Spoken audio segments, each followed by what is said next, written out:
Darktide has arrived, and it's time to jump into the action. But where do you start, and what class is right for you? Hey there friends, it's Codiak here, welcome to Legacy Gaming. Today we're taking a look at the Psyker Psykinetic, breaking it down and helping you determine if it's the class for you.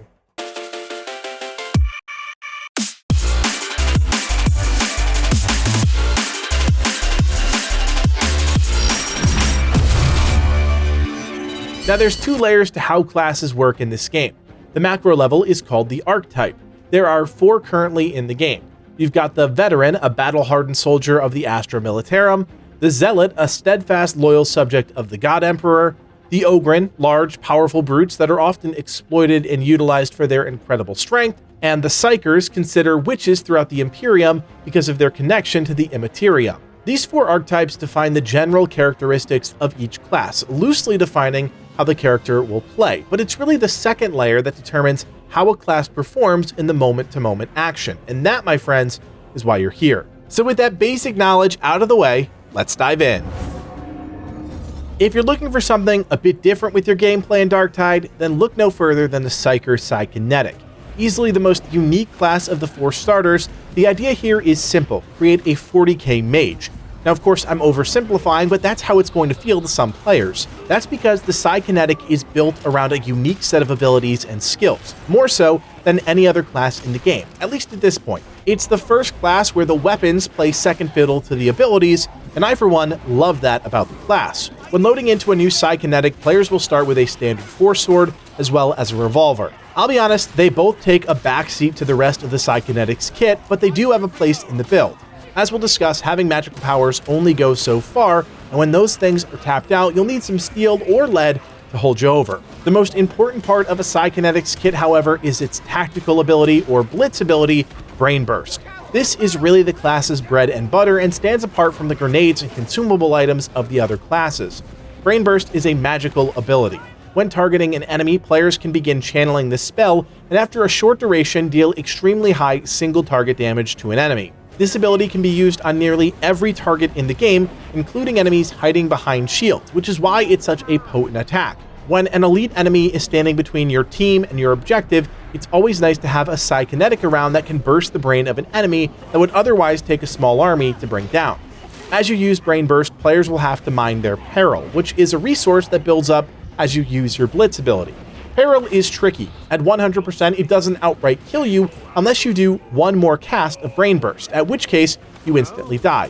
You can quell your peril, essentially using a channel effect to lower your peril steadily, but that does take you out of combat while channeling. It's a complicated resource, one that you need to learn to manage, as there are a number of factors that make playing with high peril more fruitful for the player, but that's a topic for another video. I mentioned that the Psykinetic is a unique class in the intro, and that's really the case when you factor in the rest of the kit, including the passive bonuses. The first passive is Warp Siphon. Every time you kill an enemy with Brain Burst, you gain a warp charge. Each warp charge grants you a plus 3% damage increase, and from the time the buff is applied, you have 20 seconds to capitalize on the effect, and you can stack it up to 4 times, which means you can have a total damage increase of 12% if you manage to kill 4 targets with Brain Burst within the buff window. The second effect, Inner Tranquility, is a bit of a throwaway because it just reduces the peril generated by 10%. It's pretty clear, at least to me, that this is meant to set up the Psyker for future classes. Why would the one class available have a blanket reduction in its core gameplay system if more classes weren't also tapping into that system? Silly at face value, but should make sense in the long run. I think the idea here is to make the Psykinetic the Brain Burst class, and perhaps future classes will tap into different Psyker potential while still utilizing the peril resource. Hard to say at this point. The final passive is the Psykinetic's Aura Kinetic Presence, which increases the damage your allies in coherency range deal to elites by 10%. This is a solid buff, especially on the harder difficulties, which adds a lot of value to the class when it comes to group composition. We've already established that Brain Burst is a big part of the Psykinetic's kit, while the class's active ability, Psykinetic's Wrath, is what really seals the deal in terms of making this class all about the Brain Burst. When activated, this ability resets the player's peril and staggers enemies in front of the Psykinetic. This is huge when you consider how easy it is to build up your peril meter, and doubly important when you consider it's almost required to build up to 4 stacks of Warp Siphon. In theory, the idea is to brain burst 2 enemies, then reset your peril with Psykinetic's Wrath, then brain burst 2 more enemies, thus acquiring that 12% damage increase. Without the active ability, you're pretty much stuck at 2 stacks, waiting for your peril to drop, and by the time it does drop, you've almost lost that first buff. Unlike some of the other active abilities in the game, Psykinetic's Wrath is about setting up the player for success through careful planning and execution of a rotation. Once you acquire those buffs, you can tap into your melee and ranged weapons if you want and capitalize on the damage increase, or as you'll come to find out with some of the higher end gameplay, continue to use Brain Burst. If we look at the Psykinetic skills, you'll notice a pattern. Everything with this class leans into the Brain Burst ability. It makes sense as it's the single most defining thing about the class. There are, however, some interesting skills that can inform your gameplay depending on your style. For example, Psykinetic's Wrath in row 2 allows you to gain between 5 to 15% more force weapon damage based on your current peril. Another great skill is Cerebral Lacerations in the 3rd row. When an enemy is hit with Brain Burst, they take 15% more damage from all non-warp sources for 5 seconds. This adds a lot of value to the Psykinetic's team support, and considering how many elite enemies you face in the harder difficulties is almost essential once you reach a certain difficulty. Finally, I want to point out Kinetic Flare in the 5th row, which gives all your attacks a 10% chance to brain burst the target. The effect can only happen once every 15 seconds, and only when not at critical peril, but still an easy way to proc a massive spike of damage. As I said, nearly all the skills lean into Brain Burst. It's just a matter of exactly how you, as the player, want to approach this unique class. The Psykinetic is unique, and it takes a special type of player to appreciate all the nuances it brings to the table. It's a class that's got a lot of frills, which takes some time to master. While it's true that every class is accessible, we shouldn't ignore the fact that some classes, more so than others, have a higher skill ceiling. The Psyker is one of those archetypes, and the Psykinetic one of those classes.